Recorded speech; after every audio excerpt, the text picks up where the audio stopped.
नमस्कार। राजस्थान की तमाम फटाफट खबरों में आपका स्वागत है। खबरों के लिए आपसे निवेदन कि यदि आपने हमारे चैनल को सब्सक्राइब नहीं किया है तो कृपया करके आपके अपने चैनल को सब्सक्राइब कर लें। तो बढ़ते हैं आज की बड़ी खबर की ओर। राजस्थान की विधानसभा चुनाव से जी हां, 20 महीने से एसएमएस अस्पताल में भर्ती एएन हर्षाधिपति से कांग्रेस अध्यक्ष मल्लिकार्जुन खड़गे, सीएम अशोक गहलोत ने मुलाकात की। खड़गे ने कहा कि मैंने और राहुल ने तय किया था कि एक अन्याय करने वाले विधायक गिरिराज सिंह मलिंगा को टिकट नहीं देना चाहिए। चाहे हम सीट हारे या जीते, कोई पार्टी में आता है, कोई जाता है, लेकिन किसी एक वर्ग को घृणा की दृष्टि से देखने की प्रवृत्ति ठीक नहीं। मलिंगा पर आरोप है कि उन्होंने एएन की पिटाई की थी। मलिंगा को भाजपा ने टिकट भी दे दिया। इधर गहलोत ने कहा कि ऐसे अपराधों पर कानून बनाएंगे। बहुत बड़ी घटना थी यह है, शुक्र है कि वे बच गए। ये दुआएं हैं उस घटना पर जिसकी जमकर आलोचना की, उसे ही टिकट दे दिया भाजपा ने। हमारी पार्टी का एमएलए गलती कर दी, हमें तो फिर भी सोचना पड़ता है, परंतु हाईकमान ने स्टैंड लिया कि किसी भी कीमत पर टिकट नहीं मिलेगा। तिजारा में 24 मिनट के भाषण में 12 बार प्रधानमंत्री नरेंद्र मोदी का नाम लिया। विदेशों से काला धन लाकर 15 लाख रुपए हर खाते में जमा कराने, 2 करोड़ युवाओं को नौकरी देने, किसानों की आमदनी दोगुनी करने, भ्रष्टाचार खत्म करने के लिए रातों रात नोटबंदी करने जैसे मुद्दे उठाए। राजस्थान सरकार की 10 गारंटियां योजनाओं को बार बार नाम लिया। कांग्रेस ने चुनावी वादों में दी गई 7 गारंटियों के एक एक करके नाम लिए। सभा में सभी नेताओं को बोलने का मौका दिया गया। प्रधानमंत्री नरेंद्र मोदी शनिवार को नागौर और भरतपुर में जनसभाएं की। नागौर की सभा के पहले खरनाल में लोक देवता तेजाजी के दर्शन भी किए। पीएम ने खड़गे पर भी हमला बोला और कहा कि कांग्रेस अध्यक्ष मेरे पिताजी पर टूट पड़े, जिनका 40 साल पहले स्वर्गवास हो चुका है। खड़गा जी, आप तो ऐसे नहीं थे, आपका हाल ऐसे कैसे हो गया है। मोदी जी अपने पुराने चिर परिचित अंदाज में गालियों की एक बड़ी सौगात लेकर आते हैं हर बार। कभी वे खुद को गालियों की बात करते हैं और आज उन्होंने अपने पिताजी की गालियों की बात की। जबकि खड़गे ने कहा था कि तेलंगाना में भाषण देते हुए कहा था कि खड़गे जी ने ऐसा कहा कि वहां पीएम मोदी के भी बाप हैं जो झूठ बोलने में आगे रहते हैं। राजस्थान में कमजोर सीटों पर इस बार अच्छा प्रदर्शन करने की बात करने वाली कांग्रेस की प्रचार रणनीति अब तक चौंकाने वाली नजर आ रही है। पार्टी कमजोर सीटों पर तो जीत तो दर्ज करना ही चाहती है, मगर मजबूत सीटों पर भी जीत दर्ज कर एक बड़ा आंकड़े को छूने को तैयार है।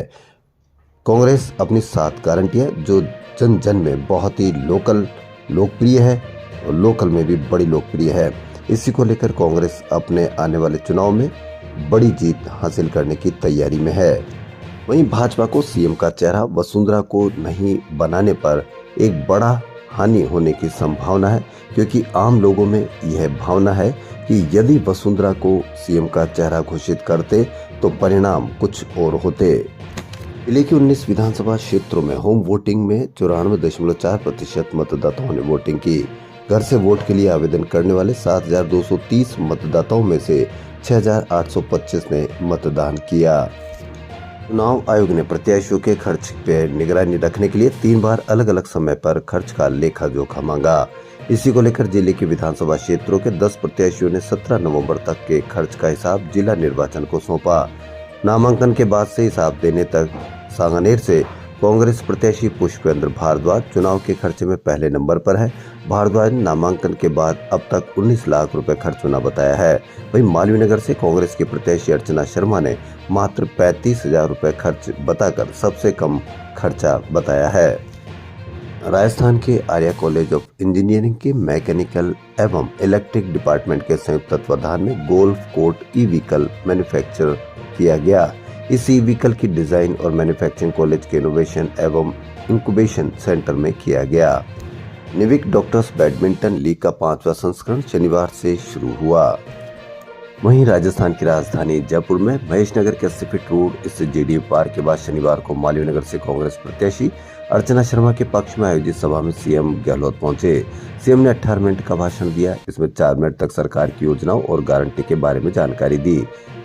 गहलोत ने कहा कि कांग्रेस प्रत्याशी अर्चना शर्मा को लगातार 2 बार हारने के बाद फिर से तीसरी बार टिकट दिया गया। लगातार 20 सालों से इन्होंने पूरी निष्ठा के साथ काम किया है। पिछली बार अर्चना बहुत कम मतों से रह गई थी, लेकिन इस बार उन्हें ब्याज सहित जिताकर बदला लेना है। राजस्थान में इस बार अधिकारियों द्वारा मतदाताओं को घर घर मतदाता पर्ची और मतदाता मार्गदर्शिका बांटने का अभियान शुरू किया गया है। मतदाताओं को मतदान के लिए जागरूक करते हुए नवीन युवा मतदाताओं को जिला निर्वाचन अधिकारी द्वारा मतदान की पर्चियां देकर मतदान के लिए जागरूक किया जा रहा है।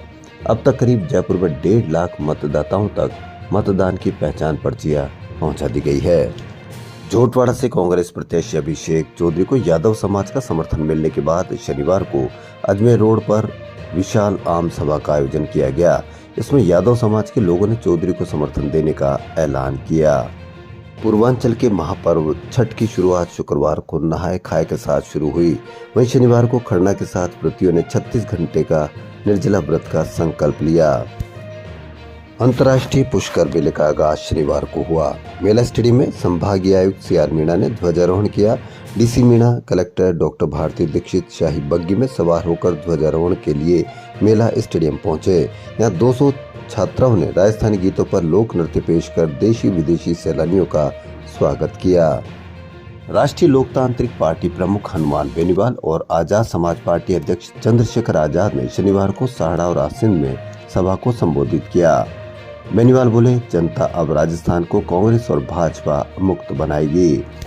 सचिन पायलट ने कहा कि भाजपा के सारे नेता कर्नाटक में गए और हार गए। हिमाचल में डबल इंजन की बात करते थे, वहां पर इंजन सीज हो गया।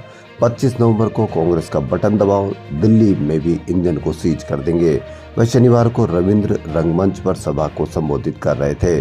पायलट ने कहा कि मौसम बदल रहा है, रिवाज बदलेगा, 30 सालों की परंपरा टूटेगी। भाजपा की हिंदू मुस्लिम जाति धर्म की बातों से जनता अब ऊब चुकी है। वहीं हरियाणा के पूर्व सीएम भी राजस्थान में थे। उन्होंने कहा कि राजस्थान और हरियाणा का मिजाज कई मामलों में एक जैसा है। ये किसान, जवान और पहलवानों की धरती है, लेकिन केंद्र की भाजपा सरकार इन तीनों के विरोध में है। अग्निवीर योजना में 18 साल में जवान भर्ती होकर 22 में रिटायर्ड, उसे ना पेंशन मिलेगी ना कोई सुविधा, वो जीवन भर बेरोजगार ही रहेगा। हुड्डा शनिवार को बीकानेर पश्चिम विधानसभा क्षेत्र में एक सभा को संबोधित करते हुए उन्होंने यह बात कही। पूर्व मुख्यमंत्री और भाजपा के राष्ट्रीय उपाध्यक्ष वसुंधरा राजे ने कहा कि कांग्रेस का मतलब हार की गारंटी, भाजपा मतलब जीत की गारंटी। कांग्रेस के नेता ने 1 से 10 तक गिनती करके किसानों के कर्ज माफी की गारंटी दी थी, वो क्या पूरी हुई? राजस्थान की खबरों में फिलहाल इतना ही। यदि आपको हमारा चैनल पसंद आए तो लाइक, सब्सक्राइब और शेयर अवश्य करें। धन्यवाद।